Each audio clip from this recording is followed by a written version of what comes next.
Features of management बहुत important question है ये। 10 मार्क का पूछेंगे। इस वीडियो में मैं बताऊंगा कि कितने मार्क्स का ये क्वेश्चन आएगा, इसको कैसे लिखना है। डिटेल्स में मैं एक्सप्लेनेशन करूंगा सारे पॉइंट्स, और एंड में सबसे इंपॉर्टेंट एक बजाज का स्टोरी बनाया है जिसकी मदद से सारे के सारे 15 पॉइंट्स आप लर्न कर पाओगे with in 15 seconds by the end of this video. ये वीडियो शुरू करने से पहले इस वीडियो के डिस्क्रिप्शन में इस सब्जेक्ट का लिंक दिया है। आप उस लिंक को क्लिक करोगे तो आपको chapter by chapter, question by question सारे वीडियोस मिल जाएंगे। तो शुरू करते हैं फीचर्स ऑफ मैनेजमेंट। सबसे पहले तो ये क्वेश्चन आएगा करीबन 10 मार्क का, फुल एक 10 मार्क का आता है, और इसको हमेशा ABC फॉर्म में लिखना है। D will be the features of management, A derivation बोलना, B मीनिंग ऑफ मैनेजमेंट बोलना, C डेफिनेशन ऑफ मैनेजमेंट, और D will be the features. अब ये जो ABC है ये मेरे पिछले वीडियो में व्हाट इज मैनेजमेंट में पूरा डिटेल्ड एक्सप्लेनेशन मैंने दिया है। इसी वीडियो के डिस्क्रिप्शन में आपको इसका एक्सप्लेनेशन मिल जाएगा। फिर भी शॉर्ट में मैनेजमेंट का जो डिराइवेशन है वर्ड, इटालियन कुछ लोग मैनेगर बोलते हैं कि जिस प्रकार घोड़े को हैंडल करते थे, कुछ लोग बोलते हैं कि फ्रेंच मैनेजमेंट से आया, जो इंग्लिश के जो 17वें 18वें जो सेंचुरीज में डेवलप हुआ उससे कुछ लोग बोलते हैं वर्ड आया। In short management is about getting things done, काम करवा के लेना ताकि आपको मैक्सिमम रिजल्ट्स मिले एट मिनिमम कॉस्ट। जो दो डेफिनेशन है, ट्रेडिशनल डेफिनेशन बोलता है it is the art of getting things done for others, किसी से काम करवा के लेना, और मॉडर्न डेफिनेशन बोलता है गोल अचीव करना through the purpose of planning, organising, staffing, directing, controlling. But ये पिछले वीडियो में एक्सप्लेन किया, तो मैं अभी डायरेक्टली फीचर्स ऑफ मैनेजमेंट में आऊंगा। नाउ ये जो फीचर्स ऑफ मैनेजमेंट है इसके 15 पॉइंट्स है। इट इज एक्सपेक्टेड कि आप 15 पॉइंट जरूर एग्जाम में लिखो। नाउ एग्जाम में इसको फीचर्स ऑफ मैनेजमेंट या कैरेक्टरिस्टिक्स ऑफ मैनेजमेंट या नेचर ऑफ मैनेजमेंट के रूप में भी पूछ सकते हैं। तो आपको ये 15 पॉइंट्स में बता रहा हूं, एक एक करके मैं एक्सप्लेन करूंगा। सबसे पहला जो है management is getting things done. Now if आप ट्रेडिशनल डेफिनेशन को देखोगे तो वहां पे क्लियरली कहा गया है कि मैनेजमेंट एक कला है लोगों से काम करवा के लेने की, ठीक है ना। और ये पुराना ट्रेडिशनल डेफिनेशन में था, और सच भी बात है। ऑर्गेनाइजेशन मतलब क्या होता है, जब लोग साथ में आते हैं। बट आपको जब लोगों से काम करवा के लेना है तो मैनेजमेंट की जरूरत पड़ती है। ऑर्गेनाइजेशन ग्रुप ऑफ पीपल है जो साथ में आते हैं, जबकि ऑर्गेनाइजेशन में आप लोगों से काम करवा के लेते हो। क्यों? क्योंकि पॉइंट नंबर 2 आता है ऑब्जेक्टिव्स। नाउ हर चीज मैनेजमेंट का ऑब्जेक्टिव बेस्ड है, ठीक है। आप होंडा कंपनी ले लो, उनका ऑब्जेक्टिव रहेगा साल में 40 लाख 50 लाख गाड़ियां बेचना, उससे भी ज्यादा। ये लोग ऑब्जेक्टिव को क्वांटिफाई करते हैं, मतलब 50 लाख, या वो लोग बोलेंगे हमको प्रॉफिट कमाना है 100 करोड़, या हमको सेल करना है 1000 करोड़। ये सब नंबर गेम होता है कंपनी में। बैंक्स रहेगा तो इतना कर्जा करना देना है ताकि उस पर ब्याज मिल सके। कुछ प्रोडक्शन वालों का होगा इतने क्वांटिटी ऑफ गाड़ियां या मोबाइल फोन बना सके। मैनेजमेंट हर चीज में ऑब्जेक्टिव्स आता है। आपका भी तो 10th और 12th में कितना परसेंटेज लाना है वो ऑब्जेक्टिव रहता है, किसी को डॉक्टर बनना है। मैनेजमेंट जब आप करते हो, कोई भी बिजनेस हो, उसका ऑब्जेक्टिव तो रहता है ना। ऑब्जेक्टिव और गोल काफी हद तक सिमिलर तौर पर हम यूज करेंगे, लेकिन आप डीपर लेवल पे जाओ तो ऑब्जेक्टिव में एक फर्क है। फॉर एग्जाम्पल यहां से आपको कश्मीर में, मैं महाराष्ट्र की बात कर रहा हूं, महाराष्ट्र से टॉप में कश्मीर में जाना है, ठीक है ना, वो आपका ऑब्जेक्टिव हुआ। लेकिन पहले महाराष्ट्र से मध्य प्रदेश, फिर दिल्ली, फिर कश्मीर। तो महाराष्ट्र से ऊपर मध्य प्रदेश में जाओगे तो वो गोल होगा, फिर दिल्ली जाओगे वो सेकंड गोल, और लास्ट में आप कश्मीर पहुंचोगे। ऑब्जेक्टिव का छोटा पार्ट गोल है, लेकिन मैनेजमेंट की किताबों में ऑब्जेक्टिव और गोल को काफी बार साथ में रखा गया है। मैं भी उसको अलग नहीं करूंगा, लेकिन फिर भी एक बारीक फर्क मैंने आपको बता दिया। मैक्सिमम केस में ऑब्जेक्टिव और गोल्स को ऑथर सिमिलर ही मानते हैं। उद्देश्य, ऑब्जेक्टिव, फल, ये हुआ आपका ऑब्जेक्टिव। तीसरा, management is all pervasive. All pervasive क्या होता है? एक कंपनी में टॉप लेवल, मिडिल लेवल और लोअर लेवल, टॉप, मिडिल और लोअर लेवल होता है। टॉप मैनेजमेंट में डायरेक्टर होता है टॉप लेवल में, मिडिल लेवल पे मैनेजर्स होंगे और लोअर लेवल पे एग्जीक्यूटिव्स होंगे। सो मैनेजमेंट जरूरी नहीं कि सिर्फ डायरेक्टर्स ही करेंगे, मिडिल लेवल प्रोडक्शन मैनेजर को भी दिन का प्रोडक्शन प्लान एग्जीक्यूट करना पड़ेगा, एग्जीक्यूटिव को भी वो प्लान को एग्जीक्यूट करने में प्लान करना पड़ेगा कि कौन, अभी मारुति कंपनी कौन सी गाड़ी वैगन आर कब बनाना है, स्विफ्ट डिजायर ये सब कब बनाना है ना। सो परवेजिव, टॉप, मिडिल, लोअर सब लेवल्स को प्लान और मैनेजमेंट करना ही होता है। ऐसा नहीं कि सिर्फ टॉप लेवल ने किया बाकी लोग को जरूरत नहीं है, सबको। घर पे भी तो प्लानिंग आपका ऑल लेवल है। आपके पिताजी कंपनी का काम करेंगे या जॉब दुकान होगा तो उसको मैनेज करने का सोचेंगे, माताजी किचन का सोचेगी क्या खाना बनाना है, आपको पढ़ाई का प्लान करना है। अरे पढ़ाई तो आप लोग करते ही नहीं है, ऐसे कैसे हो गया, ये तो प्लान होता ही नहीं है। ठीक है, आपको शाम को घूमने जाना है, हाँ ये बराबर बैठता है ना। So management is all pervasive. Management is a continuous process. Now supposedly Reliance Industries limited, मैं आपको उससे भी पुराना कंपनी ले लूं, फोर्ड 1903, उससे भी पुराना फिएट, कैडबरी 100 साल पुराना कंपनी है, 100 साल के ऊपर। तो बोलने का तात्पर्य कि आपके गोल अचीव हो गए तो क्या अगले साल मैनेजमेंट नहीं होगा? The answer is yes, management होगा। सो ये कंटिन्यूस प्रोसेस है, आपके गोल अचीव हुए फिर अगला गोल बनाया, जिंदगी भी इसी प्रकार से चलता है, एक कंटिन्यूस प्रोसेस है। आप गोल बनाते हो, उस पर काम करते हो, गोल को अचीव करते हो, फिर अगला गोल बनाते हो। सो ये कंटिन्यूस प्रोसेस है, ये एक लाइफ का भी तो है। आपने लाइफ के टारगेट बनाए कि 21 तक ग्रेजुएट, 23 तक एमबीए, 25 साल तक जॉब एंड सो ऑन। आपके भी तो गोल जिंदगी के आगे बढ़ते जाते हैं। पांचवा, management is an integrating force. Management क्या इंटीग्रेट करता है?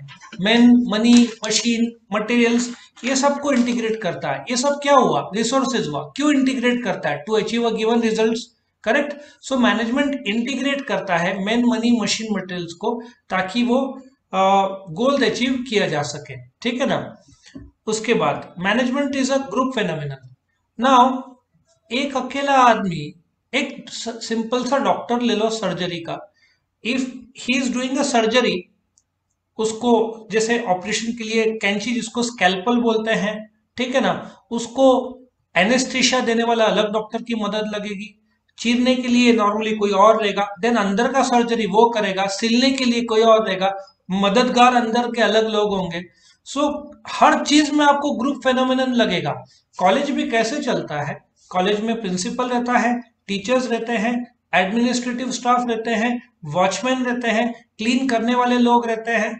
सो हर जगह पे ग्रुप फेनोमेनन है। कंपनी है तो बोर्ड ऑफ डायरेक्टर्स है, मैनेजर्स है, एग्जीक्यूटिव्स है, क्लर्क्स है, वर्कर्स है। सो ये आपको साथ में मिलकर काम करना है, ग्रुप में काम करना है to achieve a desired objective. हर चीज ऑब्जेक्टिव में है, लेकिन ऑब्जेक्टिव को अचीव करने के लिए काम लगेगा, काम के लिए ग्रुप लगेगा। ग्रुप को आप डिपार्टमेंट में बांटोगे, सेल्स, प्रोडक्शन, सेल्स, प्रोडक्शन, आपका फिनेंस ले लो, परचेज ले लो, है ना। तो ग्रुप फिनोमिनन है। Social process. Now social process क्यों है? मैनेजमेंट मशीन से कैसे करवाओगे? आपको मशीन चालू करना पड़ेगा, आपको मशीन बंद करना पड़ेगा, आपको लोग लगेंगे, एक सोशल प्रोसेस है। मानते हैं रोबोटिक्स का जमाना आ गया है, लेकिन रोबोटिक को भी तो चालू करना पड़ता है, बंद करना पड़ता है, प्रोग्राम करना पड़ता है उसको। लोग तो लगने ही हैं। एक कॉलेज में भी आपको स्टूडेंट्स लगने हैं, प्रिंसिपल लगना है, कैंपस लगना है, डायरेक्ट एमबीए में डायरेक्टर बोलते हैं और कॉलेज में प्रिंसिपल बोलते हैं, टीचर्स है, एडमिनिस्ट्रेटिव स्टाफ है, लाइब्रेरियन है, ठीक है ना, स्पोर्ट्स के टीचर्स है। सो बोलने का तात्पर्य है कि it is a social process जहां पे लोग इन्वॉल्व है, लोगों के थ्रू, लोगों के द्वारा मिलकर as a group phenomenon. Social process क्यों है? क्योंकि कंपनी में हो सकता है एक नॉर्थ का आदमी हो, एक साउथ का हो, साउथ का नॉर्मली इंजीनियर ही रहते हैं, सॉफ्टवेयर या इंजीनियर दिमाग वाला होगा, नॉर्थ का हो सकता है मार्केटिंग बोलने में उस्ताद रहते हैं, महाराष्ट्र का मे बी चार्टर्ड अकाउंटेंट रहेगा, ठीक है ना। अलग अलग स्किल वाले लोग साथ में आएंगे और काम करेंगे, सोशल प्रोसेस है। आठवां, management involves decision making. Now let us take the example of Reliance Industries Limited. Reliance Industries Limited petrochemical में, उनका जामनगर में दुनिया का सबसे बड़ा पेट्रोकेमिकल प्लांट है। जियो मोबाइल, रिलायंस ही मालिक है जियो मोबाइल का, लेकिन उन्होंने डिसीजन लिया कि हम मोबाइल में एंटर करेंगे, मोबाइल सर्विस प्रोवाइडर बनेंगे। फिर उन्होंने रिलायंस डिजिटल इलेक्ट्रॉनिक्स में एंटर किया, ठीक है। उन्होंने कपड़ों में रिलायंस रिटेल में एंटर किया। उन्होंने रिलायंस ज्वेल्स में एंटर किया। अभी टॉय स्टोर जो हैमलेस है उसको खरीदा। बोलने का तात्पर्य, मैनेजमेंट में आपको डिसीजन लेना ही पड़ता है। ये डिसीजन ऐसा नहीं कि साल में एक बार लेंगे, आपको डेली डिसीजन है। अभी आपका घर का ही ले लो, हर रोज का डिसीजन है, क्या बनाना है, उसके लिए भाजी लाना है, जाना है, खरीदना है, वापस आना है। आपको हर जगह डिसीजन लेना पड़ेगा। जैसे कि कंपनी में प्रोडक्शन कितना करना है, डिसीजन लेना पड़ेगा। काम शुरू करना पड़ेगा, मशीन बंद पड़ गई तो तुरंत सॉल्यूशन लेना पड़ेगा। मशीन चालू है, खराब ना हो तो डिसीजन लेना पड़ेगा ऑयलिंग ग्रीसिंग करने का। तो आपके डिसीजन हर मोमेंट लाइफ के कुछ ना कुछ रहते हैं। अभी आपने सोचा पानी पीना है तो आप उठ के चले गए, वो भी तो एक डिसीजन है। अगेन माइनर डिसीजन और मेजर डिसीजन होते हैं। आप सोचते हैं कि अब्रॉड जाओगे पढ़ाई का, वो हो सकता है मेजर डिसीजन हो, ठीक है ना। माइनर डिसीजन बस बुक दुकान खरीदने जाना है, that can be A minor. But decision इंसान हर पल लेता रहता है। कंपनी में तो आपको डिसीजन लेना ही है, और बड़े बड़े कंपनीज डिसीजन लेने से पहले बोलते हैं ना, सोच समझ के फैसला लेते हैं। ना नासिक में एक बहुत अच्छा फेमस होटल है, नाम लेना ठीक नहीं रहेगा। मैं एक बार वहां पे लंच के लिए गया था। वो लोग बोल रहे थे, डिस्कस कर रहे थे, मैं अपना लंच कर रहा था, ओनर बाजू में, थोड़ा सा बाजू में था, वो डिस्कस कर रहा था किसी के साथ कि जोमेटो और स्विगी के साथ टाइप करेंगे, ठीक है ना। ये 6 महीने पुरानी बात है। फिर दूसरा बोल रहा था ये प्रॉब्लम है वो प्रॉब्लम है। 6 महीना बीत गया, अब जोमेटो में देखोगे वो नहीं है। सो उन लोग का डिस्कशन हुआ पर डिसीजन नहीं हुआ। हजारों का प्रॉफिट देखा जाए तो चला गया, उनके अपने रीजंस होंगे, बट दूसरे भी तो होटल्स है उनके सरीके। बोलने का तात्पर्य है कि आपको डिसीजन, आप जो डिसीजन लोगे उससे आपका भविष्य बनेगा। आज का डिसीजन आपका भविष्य बनाता है। कोई भी कंपनी ले लो, अभी आईबीएम, टोयोटा कंपनी पहले टेक्सटाइल में थी, फिर कार में आई, ठीक है ना। होंडा सिर्फ टू व्हीलर बनाते थे 1948 से 62, 62 में वो लोग कार्स में एंटर हुए। इंडिया में आने का डिसीजन उनका 1984 में हुआ। देखो आज इंडिया को रूल कर रहे हैं वो लोग। हीरो सिर्फ साइकिल बनाता था, होंडा के साथ टाइप करके मोटरसाइकिल, तो उनके फैसले थे। तो आप कोई भी ले लो, डिसीजन मेकिंग, एलॉन मस्क का सिर्फ टेस्ला से ही खुश नहीं था, आज स्पेस रॉकेट वो सब भी बनाते हैं, ये सब डिसीजन मेकिंग है उनका। Ninth, management is creative. आपने गूगल डूडल देखा होगा, कैसे क्रिएटिव बनाते हैं। क्यों क्रिएटिव है, आपको नए नए सॉल्यूशंस देखना होगा। यदि आप मैं एक यहाँ पे बिल्डर है, उसका कुछ तो फ्लैट देखने के लिए कुछ समय पहले गया था, कोविड के टाइम में सोशल डिस्टेंसिंग और मास्क था। लेकिन उस बिल्डिंग में एंटर करने से पहले क्लोज ट्रूप जगह, टनल टाइप था, जहां पे आप जाओगे तो आप पे केमिकल का छिड़काव होता था पूरा, और फिर आप बाहर निकलते थे।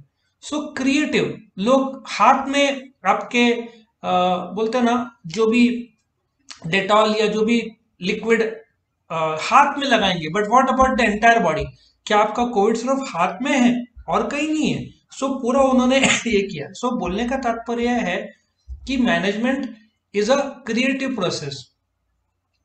एक बहुत कॉमेडी मीम स्प्रेड हुआ था, जिसमें जापान और इंडिया में, इंडिया जुगाड़ू, मतलब अपन कैसे जुगाड़ करते हैं, तो एक मीम स्प्रेड हुआ कि ये लोग क्या कर रहे थे कि एक मेटल आ रहा था, तो उन्होंने मेटल से, मेटल हटाने के लिए उन्होंने हजारों लाखों का खर्चा किया, और फिर मेटल का उन्होंने कुछ हटाने का इन्वेंशन किया।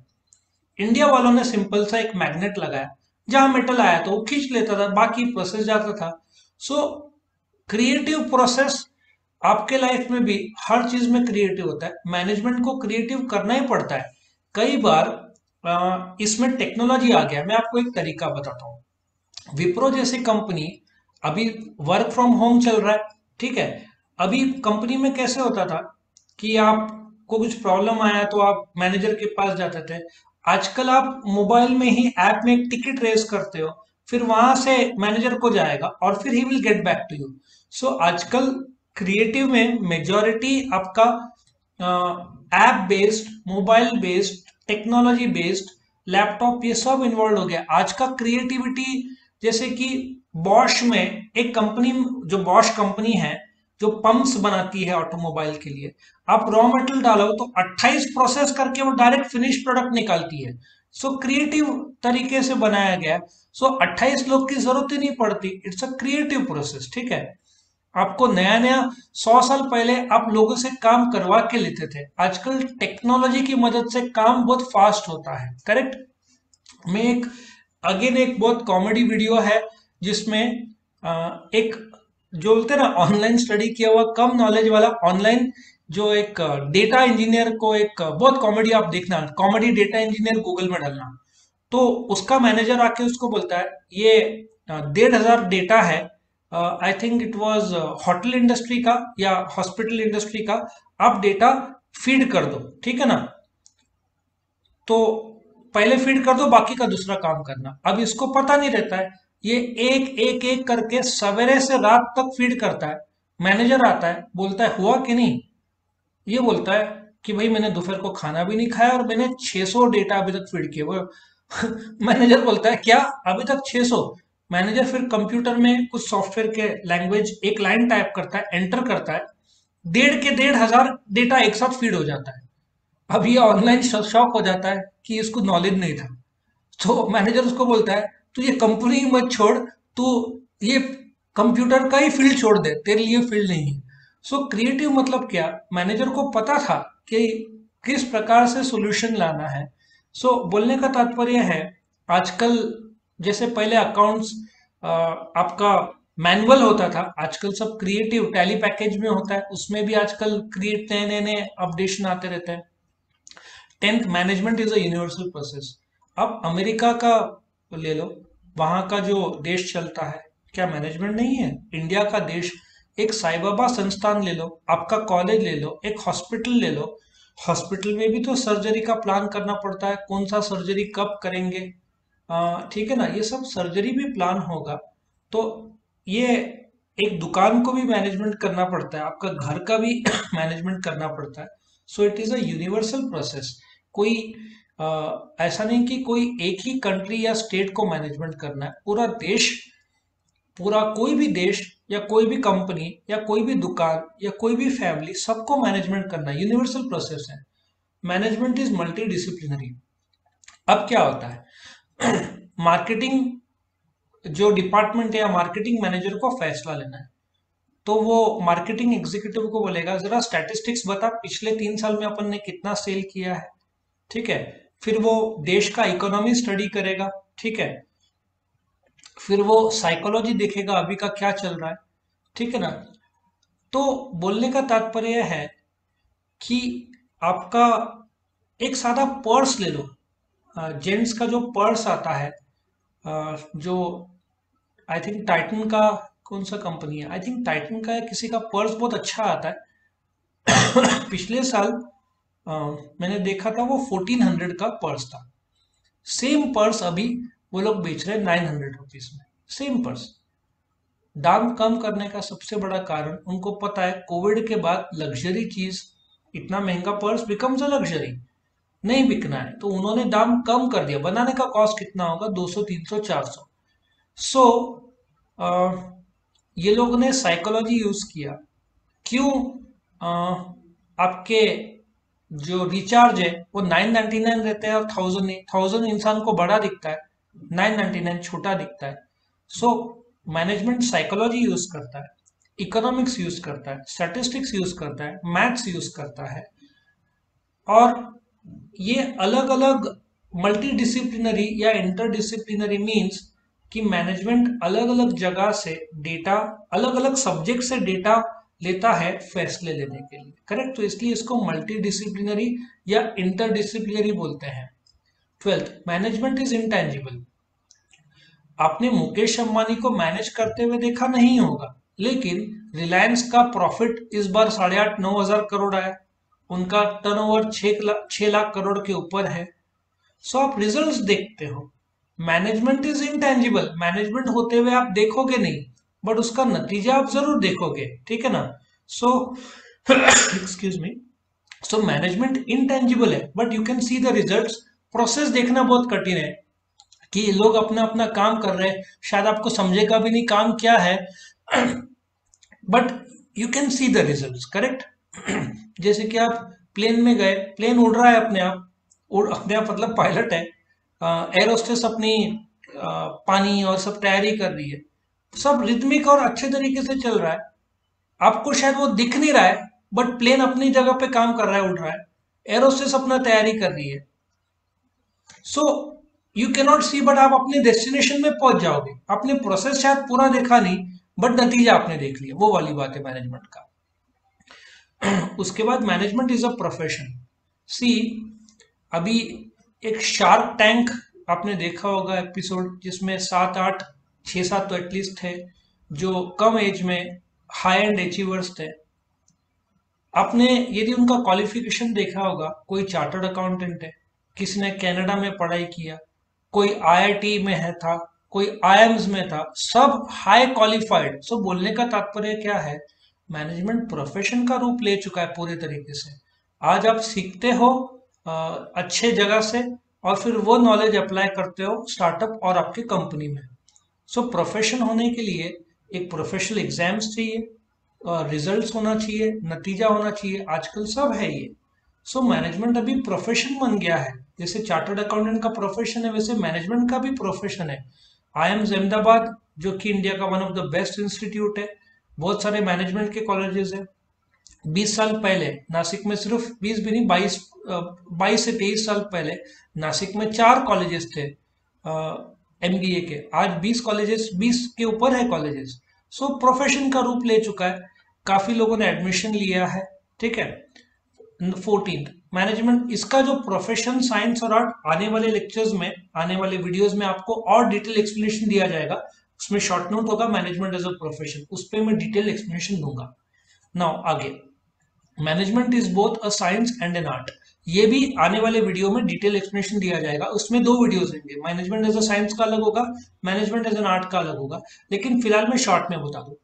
साइंस एक लैटिन वर्ड साइंसिया से आया, विच मीन्स नॉलेज, ठीक है। साइंस में एक्सपेरिमेंट्स होते हैं, कॉज और इफेक्ट रिलेशनशिप होते हैं, नॉलेज होता है। मैनेजमेंट भी तो वो है, उसमें भी नॉलेज है, कॉज और इफेक्ट। आपने अच्छा पगार दिया तो मैनेज अच्छा होगा, रिजल्ट्स आप देख सकते हो। सो साइंस के जो कैरेक्टरिस्टिक्स है वो भी मैनेजमेंट के कैरेक्टरिस्टिक्स है, इसलिए therefore management is a science. उसी प्रकार से इसका पिछला वाला पॉइंट जो था प्रोफेशन, प्रोफेशन के जो कैरेक्टरिस्टिक्स है वही मैनेजमेंट के कैरेक्टरिस्टिक्स है, therefore management is a profession. Next ले लो आर्ट, आर्ट के जो कैरेक्टरिस्टिक्स है वही मैनेजमेंट के कैरेक्टरिस्टिक्स है। For example art is creative, result based, practice based. Same management is also creative. इधर तो एक पॉइंट भी आया था अपना, पॉइंट नंबर 9 था, management is also creative, management is also practice based, management is also result oriented, ठीक है ना। आर्टिस्ट का सक्सेस उसके रिजल्ट से आता है, मैनेजमेंट, मैनेजर का सक्सेस उसने जो कंपनी को प्रॉफिट दिलवाया, नतीजा दिलवाया, उससे आता है, करेक्ट। सो मैनेजमेंट भी साइंस है, मैनेजमेंट भी आर्ट है, मैनेजमेंट भी प्रोफेशन है। और लास्ट का management is a dynamic process. Dynamic process, see, pre covid management, आप जाओ कंपनी में, टीम मीटिंग होगा, अभी तो सब ऑनलाइन हो गया है, सब जूम पे चलता है, ऐप पे चलता है, मोबाइल ऐप पे चलता है। सो अभी डायनेमिक प्रोसेस मतलब वक्त जैसे बदला है वैसे मैनेजमेंट भी बदला है, और आपको एडजस्ट हमेशा करना पड़ेगा वक्त के साथ साथ, टेक्नोलॉजी के साथ साथ, और स्टाइल भी आपको चेंज करना पड़ेगा।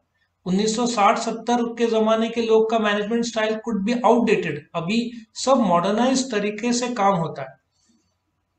पहले इंडिया में 6 डेज अ वीक स्टैंडर्ड था, आप बॉम्बे में जाओ, बहुत सारे मल्टीनेशनल कंपनीज अभी फॉरेन स्टैंडर्ड एस्टेब्लिश करते हैं 5 डेज अ वीक। इनफैक्ट कुछ कंपनीज तो 4 डेज अ वीक भी सोच रहे थे। सो बट 4-5 दिन में काम जोरदार रहेगा, आपको ब्रेक आसानी से, लंच के अलावा आपके पास टाइम ही नहीं रहेगा, बट आपको खुशी होगा। आपको बैंक का तो ऑलरेडी शुरू हो गया, ठीक है ना। बैंक 2nd और 4th सैटरडे बंद रहते हैं, कुछ साल बाद 4 चारों के चारों सैटरडे बंद रहेंगे। शुरू तो हो गया प्रोसेस, कुछ साल बाद वापस बैंक के कर्मचारी बोलेंगे कि चारों सैटरडे छुट्टी दो। ये भविष्य में होने वाला है।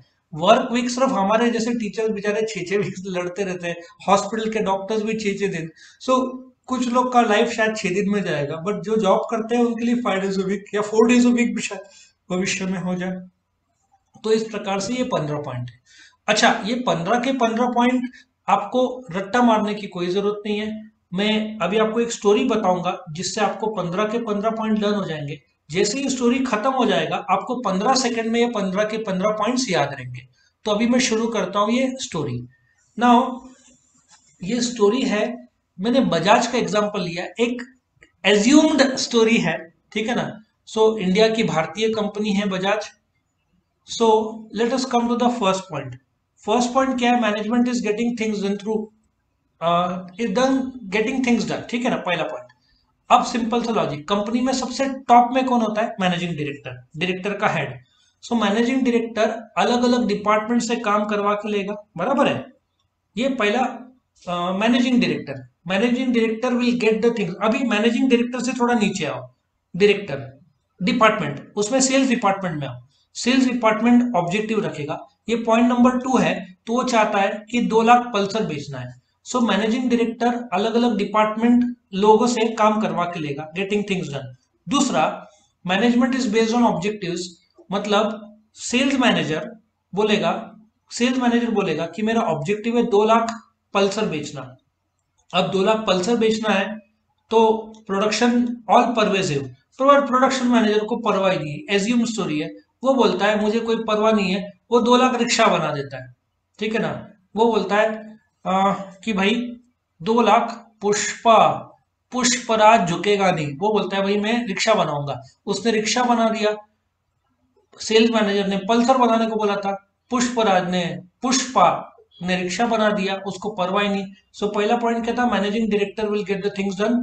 2 लाख का ऑब्जेक्टिव सेल्स मैनेजर तय करता है, लेकिन प्रोडक्शन वाला को परवाह ही नहीं, परवाह से उसने अपने रिक्शा बना दिया। और सेल्स मैनेजर बोलता है ऐसा चला कंटिन्यूसली, कंपनी 4 में बंद हो जाएगी 4 महीने में। सो पहला मैनेजिंग डायरेक्टर काम कर गेटिंग थिंग्स डन लोग डिपार्टमेंट से, सेल मैनेजर ऑब्जेक्टिव तय करता है, प्रोडक्शन मैनेजर को परवाह नहीं है, उसने रिक्शा बना दिया। सेल मैनेजर बोलता है ऐसा रहा तो 4 महीने ऐसा ही चला कंटिन्यूसली, आपने रिक्शा बनाया मोटरसाइकिल के बजाय, जो कि गोल है अपना, तो कंपनी बंद हो जाएगी। उतने में इंटीग्रेटिंग फोर्स, परचेज मैनेजर बोलता है प्रोडक्शन मैनेजर ने इंटीग्रेट ही नहीं किया। परचेज मैनेजर बोलता है कि प्रोडक्शन मैनेजर ने पल्सर के लिए रॉ मटेरियल मंगाना चाहिए था, उसने रिक्शा के लिए मंगाया, तो हमारा इंटीग्रेशन ही गलत हो गया, ठीक है ना। मतलब आपको लॉजिक क्या याद करना है? मैनेजिंग डायरेक्टर कंपनी का हेड है, वो अलग अलग डिपार्टमेंट से काम करवा के लेगा। ऑब्जेक्टिव दूसरा सेल्स डिपार्टमेंट है, सेल्स करेगा तब प्रोडक्शन करना पड़ेगा, प्रोडक्शन को परवाह नहीं, प्रोडक्शन को परवाह नहीं, तो सेल मैनेजर बोलता है बंद हो जाएगा। फिर परचेज मैनेजर का रोल आता है, परचेज बोलता है कि इंटीग्रेट ही नहीं किया तो कैसे चलेगा। अब परचेज मैनेजर ने माना कि इंटीग्रेट नहीं हुआ तो फाइनेंस मैनेजर आ जाएगा। फाइनेंस मैनेजर आएगा कि पूरा फाइनेंस का ग्रुप बर्बाद कर दिया, ठीक है ना। फाइनेंस मैनेजर बोलता है सारे फाइनेंस ग्रुप का सत्यानाश हो गया। क्यों? क्योंकि मैनेजिंग डायरेक्टर काम करवा के लेगा, सेल मैनेजर ने ऑब्जेक्टिव रखा 2 लाख का, पॉइंट नंबर 2 है तो 2 लाख गाड़ियों का। प्रोडक्शन मैनेजर को परवाह नहीं, उसने रिक्शा बना दिया। सेल मैनेजर बोलता है ऐसा रहा तो कंटिन्यूसली तो अपना धंधा बंद हो जाएगा। परचेज मैनेजर बोलता है इंटीग्रेट ही नहीं किया। फाइनेंस मैनेजर बोलता है कि पूरा फाइनेंस ग्रुप बर्बाद, सत्यानाश हो गया क्योंकि रिक्शा बना दी है जबकि पल्सर बनाना था। अभी नेक्स्ट पॉइंट आता है social process. Managing director production के बजाज से सोशल प्रोसेस से हकाल देता है। प्रोडक्शन मैनेजर पुष्पा को बोलता है भाई हम नहीं चला सकते, तू नौकरी छोड़ दे, 2 लाख पल्सर बोला था तूने 2 लाख रिक्शा बना दिया, नहीं हो सकता। बजाज एक एग्जाम्पल है, ये सच नहीं है, जैसे एग्जाम्पल स्टोरी बनाया मैंने, क्रिएटिव और एज्यूम्ड स्टोरी है। ये एक सोशल प्रोसेस है। प्रोडक्शन मैनेजर को बोलता है तू भाई छोड़ दे, तो पुष्पा, पुष्पराज बोलता है मैं झुकेगा नहीं, मैं छोड़ रहा हूँ जॉब, तो वो छोड़ देता है। और प्रोडक्शन मैनेजर पुष्पा, पुष्पराज बोलता है कि अब मैं रिक्शा चलाऊंगा, मैंने जो रिक्शा बनाई है वही मैं चलाऊंगा। और वो रिक्शा चलाना शुरू करता है। फिर उसके मन में आता है पुष्पा, पुष्पराज हम क्रिएटिव तरीके से रिक्शा बनाएंगे, तो वो रिक्शा को देखो मस्त क्रिएटिव रंग बिरंगी कर देता है क्रिएटिव तरीके से। और फिर बोलता है कि मैं झुकूंगा नहीं, मैं ऊपर मतलब आसमान में भी चलाऊंगा, यूनिवर्स, यूनिवर्स में भी रिक्शा चलाऊंगा। सो सोशल प्रोसेस है, डिसीजन लेता है रिक्शा चलाने का। क्रिएटिव बनाता है रिक्शा को। वो बोलता है मैं धरती नहीं यूनिवर्स इतना फास्ट चलाऊंगा कि कभी कभी रिक्शा उड़ेगी, यूनिवर्स में भी चलाऊंगा, यूनिवर्सल प्रोसेस। लेकिन वो बोलता है पर मैं डिसिप्लिन से चलाऊंगा, सवेरे 11 से रात को 11 तक, मतलब 11th पॉइंट है इसलिए। और बोलता है कि मेरे को पेमेंट टेंजिबल कैश नहीं चाहिए, इनटेंजिबल, फोन पे, गूगल पे, इनटेंजिबल हुआ ना, तो इनटेंजिबल पे करो। इनटेंजिबल जो दिखता नहीं है आपके मोबाइल से मेरे मोबाइल में फोन पे कर दो, तो पैसा आते हुए दिखेगा नहीं, कैश तो दिखना नहीं है, तो इनटेंजिबल पेमेंट करो। और फिर नेक्स्ट पॉइंट है मैनेजमेंट इज अ प्रोफेशन। वो और अभी पुष्पराज रिक्शा में बैठा है, कोई नहीं आया, वो सोचता है कि रिक्शा चलाने का प्रोफेशन बड़ा अजीब है। कभी कभार साइंस के लोग आते हैं, कभी कभार आर्ट के लोग आते हैं। बड़ा डायनेमिक, बोलते हैं ना, डायनेमिक प्रोसेस है। रिक्शा में भी लेडीज लोग बार्गेन करते हैं, डायनेमिक तरीके से बार्गेन करते हैं। तो एक बार क्विक रिवाइज कर दे तो आपका हो जाएगा। चलो रिवाइज शुरू करें। पॉइंट नंबर 1 क्या है? मैनेजिंग डायरेक्टर चाहता है to get the things done, ठीक है। वो प्रोडक्शन मैनेजर, क्या बोलता है, सेल मैनेजर को काम देता है। सेल मैनेजर ऑब्जेक्टिव बनाता है 2 लाख पल्सर बेचने का। प्रोडक्शन मैनेजर को परवाह ही नहीं, परवेजिव, कि उसको पल्सर बनाना है, बोलता है मैं रिक्शा बनाऊंगा, रिक्शा बना देता है। सेल मैनेजर बोलता है ऐसे ही कंटिन्यूसली रहा तो पूरा बिजनेस बंद हो जाएगा। परचेज मैनेजर बोलता है उसने इंटीग्रेट किया ही नहीं। फाइनेंस मैनेजर बोलता है पूरा ग्रुप को बर्बाद कर दिया। लास्ट में मैनेजिंग डायरेक्टर हाथ जोड़ता है, बोलता है कि तू अपना बजाज के प्रोडक्शन जो सोशल प्रोसेस है उससे तू निकल जा। पुष्पराज बोलता है मैं झुकेगा नहीं। वो डिसाइड करता है, डिसीजन लेता है कि वो रिक्शा चलाएगा, उसको क्रिएटिव बनाता है। और वो बोलता है मैं धरती में नहीं यूनिवर्स में कहीं पे भी चलाऊंगा, लेकिन मैं डिसिप्लिन से चलाऊंगा, सवेरे 11 से रात को 11 तक। और पेमेंट कैश नहीं लूंगा, इंटेंजिबल लूंगा, फोन पे, इससे। और फिर वो बैठा रहता है, वो सोचता है मैनेजमेंट का प्रोफेशन बड़ा अजीब है। इसमें साइंस वाले लोग, आर्ट वाले लोग आते हैं, और लेडीज तो बार्गेनिंग बड़े डायनेमिक तरीके से करते हैं, ऐसा है सोचता है। इस प्रकार से अपने 15 पॉइंट्स विद एक्सप्लेनेशन स्टोरी, मैंने आपको स्टार्टिंग में बताया था कि कितने मार्क्स का है, कैसे लिखना है। ये 15 पॉइंट को एक्सप्लेन किया, लर्न करने के लिए 15 स्टोरी बनाया। आपको वीडियो पसंद आया तो जरूर लाइक करना, चैनल को सब्सक्राइब करना, फ्रेंड्स के साथ जरूर से शेयर करना। और भी वीडियोस देखने हैं तो इस वीडियो के डिस्क्रिप्शन में जाओगे तो आपको chapter by chapter, question by question सारे वीडियोस मिल जाएंगे। Thank you for watching. Video पसंद आया तो लाइक कीजिए, अपने फ्रेंड्स के साथ शेयर कीजिए, उनका भी फायदा हो, और चैनल को सब्सक्राइब कीजिए। Thank you.